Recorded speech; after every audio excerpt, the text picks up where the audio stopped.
Usted establecía 4 pilares que tienen que ver con la inseguridad en el país. El primero tenía que ver con el cuerpo de seguridad, con los cuerpos policiales, con la formación de los efectivos policiales. Lo segundo tenía que ver con el sistema carcelario en el país. El tercero con el sistema judicial. Hablábamos que la impunidad es uno de los elementos que incide con mayor fuerza en el desarrollo del índice delictivo.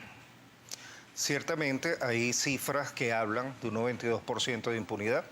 Cuando un delincuente siente que tiene ese factor a su favor, y normalmente el delincuente va detrás de un objetivo que es el recurso monetario, hablando del delito en sus diversas formas, el delincuente ve en la impunidad un incentivo. Ahora bien, mucha gente se hace el planteamiento, bueno, pero es que el Estado tiene o no las herramientas o la legislación para trabajar contra la impunidad. Y también quisiera hacerte mención de lo siguiente. El Plan de la Patria 2013-2019, que ya es ley, entre su objetivo nacional está construir una sociedad igualitaria y justa. Y uno de los objetivos estratégicos generales incluye combatir la impunidad y el retardo procesal penal en coordinación con los poderes públicos involucrados. Eso es ley. Eso debe cumplirse. ¿En qué se está fallando para que no se cumpla? Uno de los factores es que no tenemos suficiente personal. Insisto mucho en el tema del personal. No tenemos suficientes funcionarios públicos.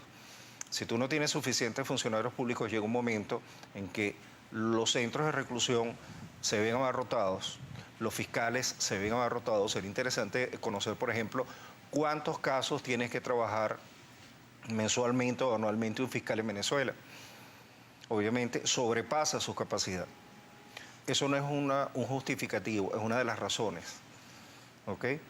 Y definitivamente hay un tema de control sobre los organismos policiales y sobre el resto de las instituciones del Estado que se manejan en el tema del delito, que estableciendo controles, estableciendo auditorías, estableciendo controles internos, definitivamente pudiéramos minimizar las posibilidades de que exista una complicidad con los delincuentes.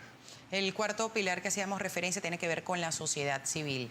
Yo insisto en el tema de que está vinculado con el tema de la delincuencia, es que tenemos la tasa, por ejemplo, de embarazos precoces más alta de toda Latinoamérica.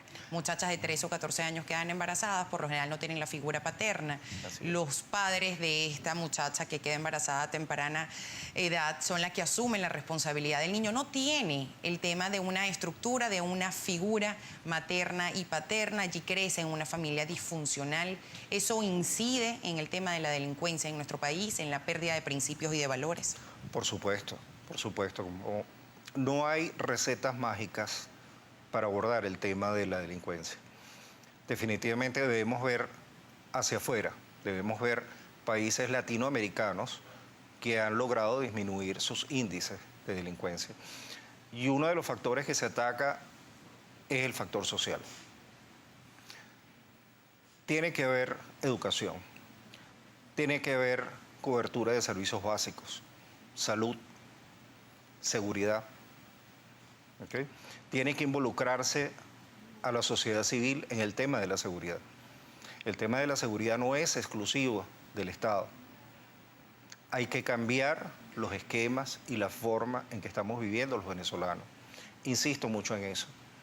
Tenemos que hacer ayuda mutua. Tenemos que hacer, las empresas deben formar a sus líderes en el área de la seguridad. Tenemos que ver tenemos que ver la seguridad como una inversión, no como un gasto. Y lamentablemente existen empresas que todavía siguen teniendo a un ejecutivo de seguridad con una oficina en el último piso del sótano, menospreciando cuáles son los recursos que necesita ese funcionario, que también muchas veces ha sido un exfuncionario policial, que necesita para hacer el mejor trabajo posible dentro de la organización. Y esa organización también tiene que preocuparse del tema de la seguridad, porque sus trabajadores están expuestos, igual que tú, igual que yo, igual que cualquier venezolano, al tema de la inseguridad.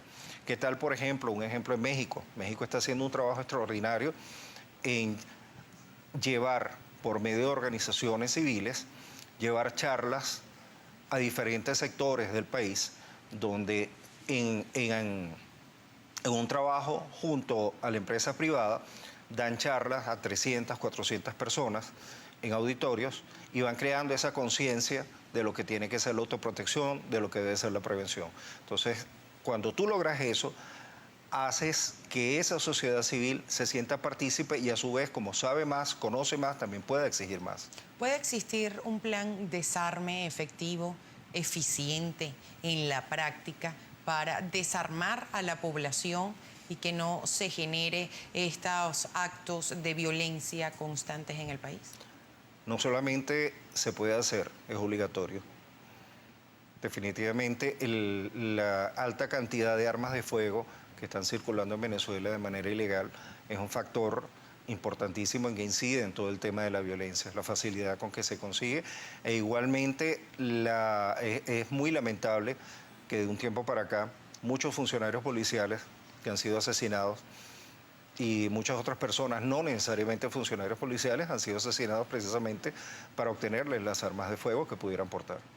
El otro tema que tiene que ver con que se exacerbó la sensibilidad del venezolano tiene que ver con el asesinato de la venezolana Mónica Spears y de su ex esposo frente a su niña de 5 años. Esto apenas es uno de estas cifras que maneja el Observatorio Venezolano de la Violencia de lo que ocurrió, por ejemplo, en el 2013 de 25.000 homicidios. El gobierno nacional, de hecho, hizo un encuentro con políticos para canalizar los planes efectivos para disminuir los índices delictivos. ¿Usted cree que en Venezuela ha habido políticas eficientes en materia de seguridad? Y si no las ha habido, ¿qué se necesita incorporar para que resulte en el país?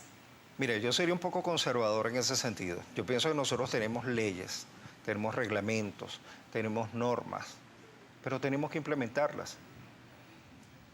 O sea, ¿de qué nos sirve a nosotros tener un gran conjunto de planteamientos, de opciones para atacar el delito, si no existe continuidad? Si no existe en algunos casos la voluntad política o en otros casos prevalecen las diferencias políticas de uno u otro sector. Es la única manera en que si se unen de una manera sincera, de una forma sincera, tanto la oposición como el gobierno, tanto la sociedad civil como los organismos de seguridad, y se trabaja en conjunto, pueden tener resultados. Algunos resultados a corto plazo, pero no hay que olvidar que deben atacarse los temas de fondo. Un ejemplo de esto está en Ecuador. En Ecuador existe un sistema que se llama el ECU 911.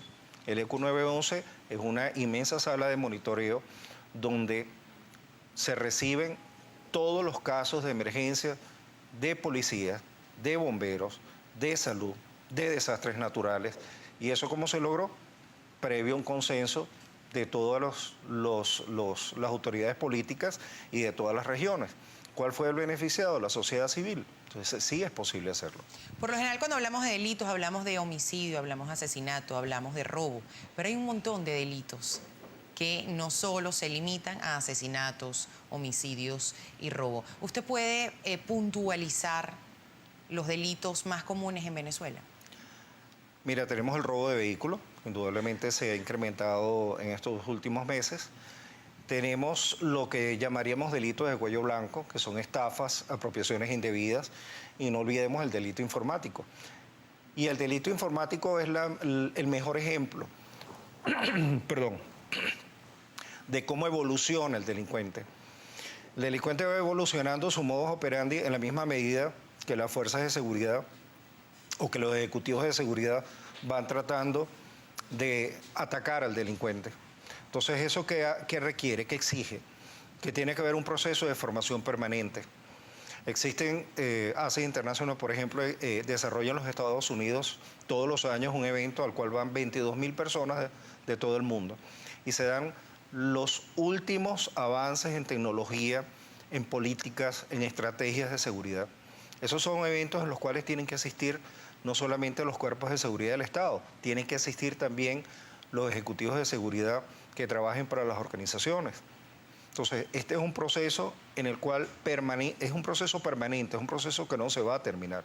Siempre el delincuente va a buscar alguna salida, independientemente del nivel de complejidad de ese delincuente, desde el crimen organizado hasta el delincuente que tenga poco tiempo en esa actividad, siempre va a buscar alguna manera de compensar el ataque que se le haga de alguno de los organismos de seguridad.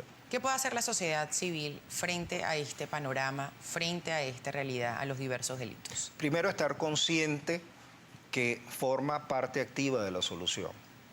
Para eso tiene que prepararse.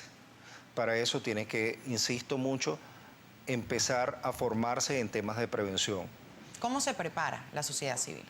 ¿Cómo se prepara? Mira, cuando tú tienes una comunicación con los organismos de seguridad del Estado, cuando tú le exijas a esos organismos de seguridad del Estado que, por ejemplo, a organizaciones, a urbanizaciones, se le den charlas, se le den seminarios, cuando dentro de las mismas empresas, las empresas estiman incluir en sus procesos de formación actividades de prevención.